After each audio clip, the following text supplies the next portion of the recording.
You're never too young to have a lasting power of attorney because you don't know what's coming around the corner.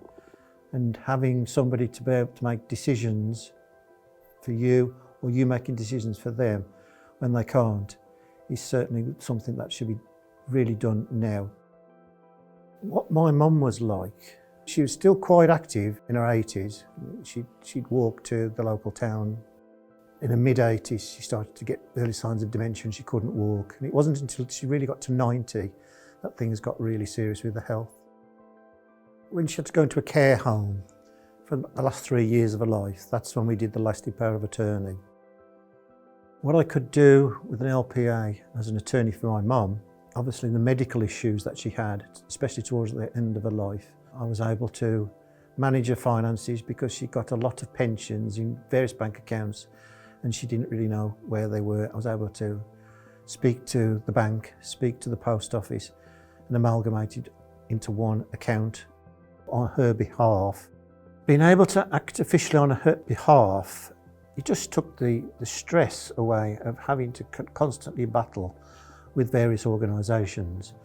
So if I spoke to the bank or I spoke to the insurance company or anybody medical, once they knew I'd got power of attorney, it was just opening the door to be able to get information, to be able to deal with people on her behalf. Life became easy for her and easy for me as well. When I play golf, it's a way of keeping fit. If you play 3 times a week, I'm walking over 16 miles a week. Meet very interesting people from different walks of life. They've got some fascinating stories to tell. It keeps your brain active. But now I'm approaching 70, I'm still keeping active mentally and physically through playing golf. I've spoken to my friends at the golf club about lasting power of attorney. Most of them have all got a lasting power of attorney in place now. Like me, they got it in their 60s. They're all a bit surprised when I tell them how easy it is to do themselves. My top tip for anybody just starting out to do this, do a bit of research before you start. Research some of the terminology, but apart from that, it's quite a simple process.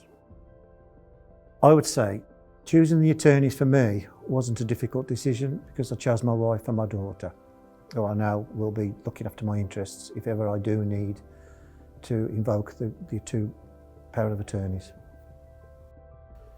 From my perspective, an LPA protects. When I get to a stage where I can't make financial decisions and health decisions, that I know that I will be looked after by the right people.